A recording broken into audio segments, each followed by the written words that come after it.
Good morning, good afternoon, good evening, everyone.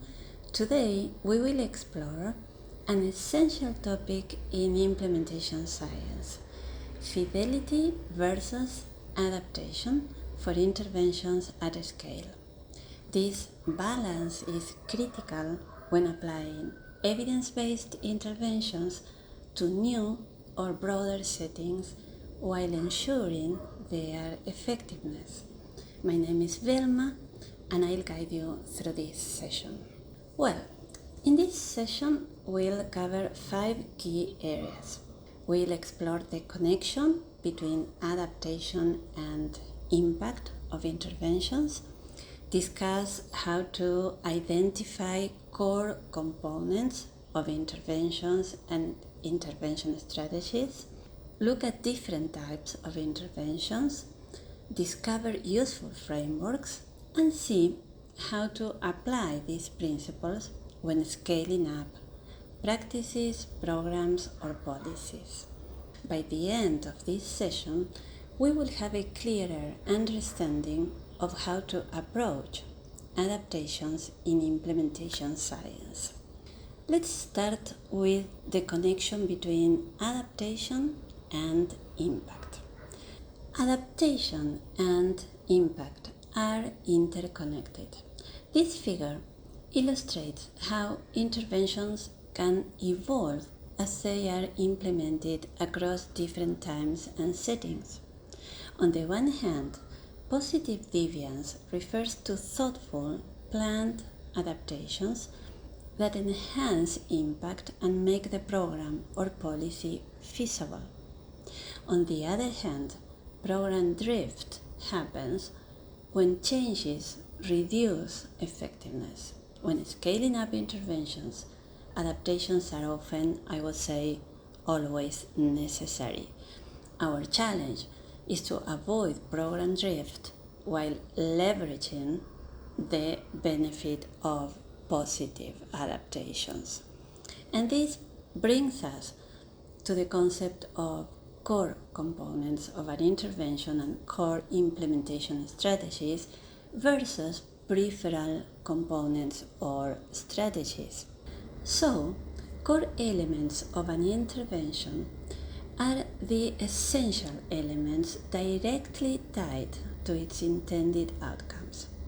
Components that, if substantially modified or removed, will compromise the effectiveness of the intervention. Same with implementation strategies. In contrast, peripheral components are flexible elements that can be adapted without undermining the success of the intervention. We'll see a couple of examples in a minute.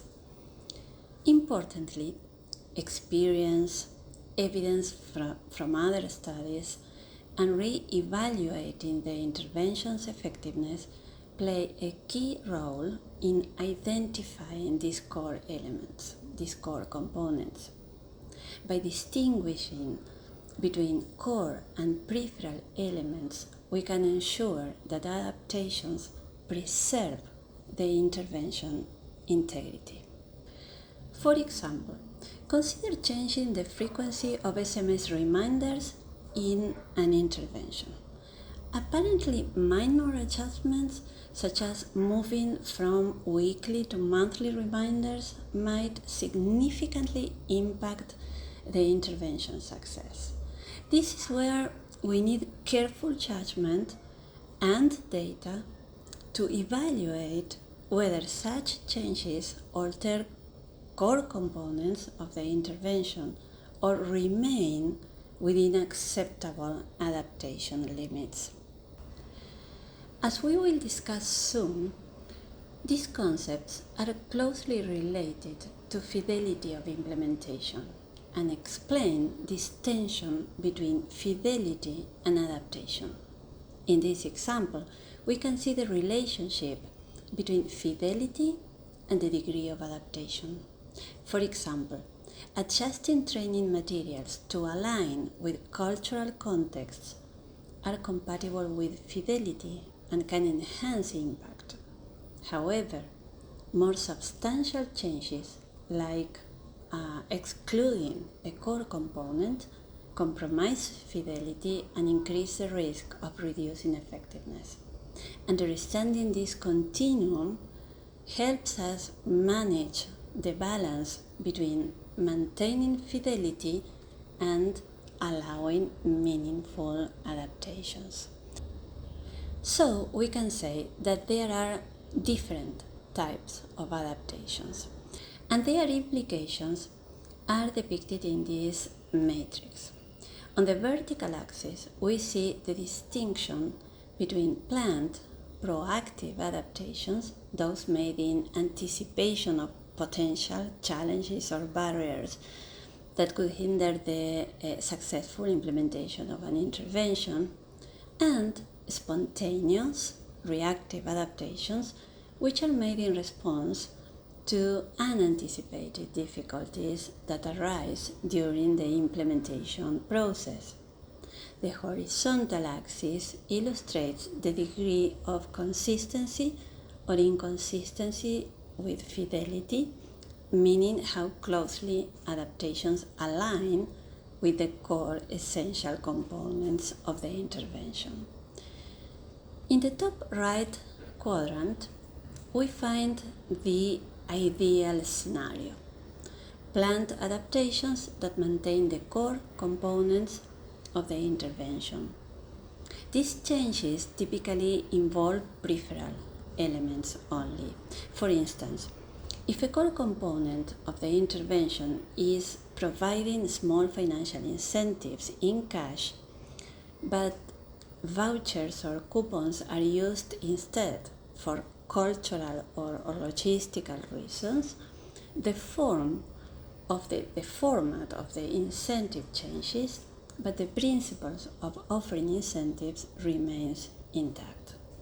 In the top left quadrant, we encounter planned but inconsistent adaptations, where at least one core component of the intervention is compromised. For example, if because of budget constraints or restrictions we need to significantly reduce the frequency or the amount of a core activity, this planned change could make the intervention feasible at scale, but risks affecting the overall effectiveness. In such cases, we need a careful evaluation to determine the impact of the modification.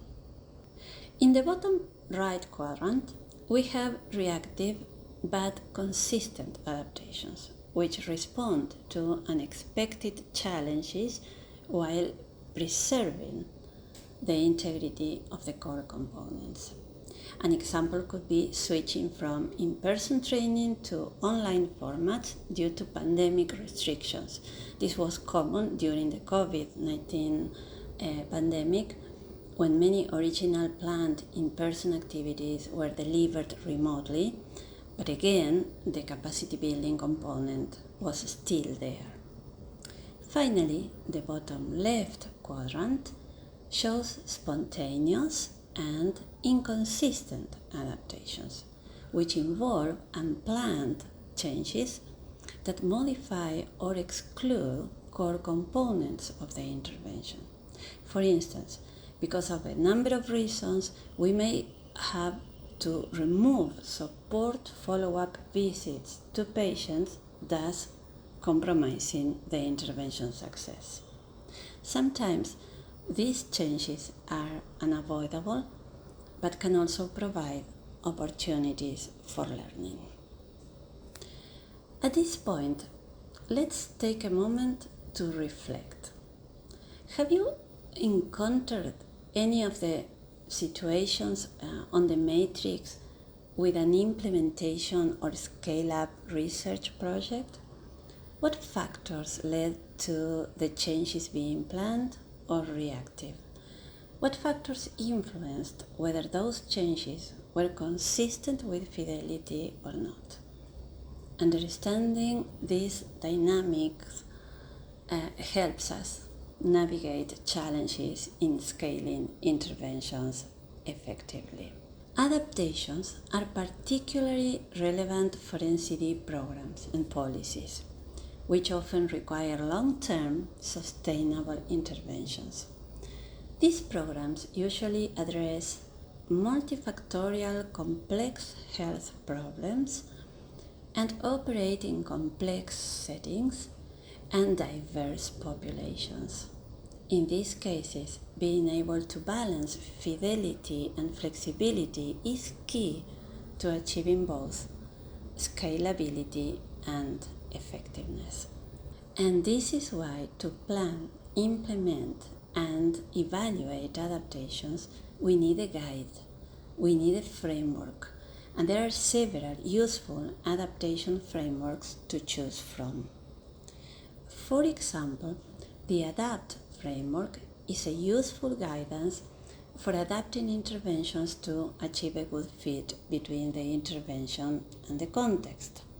And there are other frameworks that can guide the adaptation process, such as the Adaptom or Frame-IS. These frameworks provide structure for designing, implementing, and evaluating adaptations, ensuring they are systematic and evidence-based. They also emphasize documenting and reporting adaptations, which is critical for replication and further refinement. And key elements to report include describing the health problem being addressed, components of the original intervention, rationale and process undertaken to adapt the intervention, and so forth. The objective is to ensure transparency and help others learn from and build upon our work. Another question for you.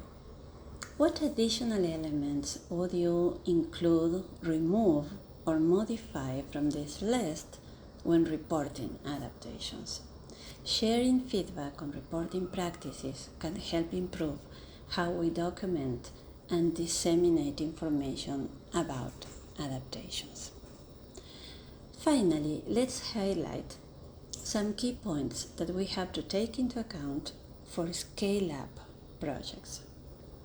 First, identifying core components of the original intervention, then ensuring contextual relevance, involving stakeholders, balancing fidelity and flexibility, documenting and evaluating adaptations, addressing feasibility, sustainability, and health equity, as well as the role of training, for example, especially for implementers, and aspects related to integration into the system in place, budget, and cost effectiveness. By focusing on these principles, we can scale interventions effectively while maintaining their impact.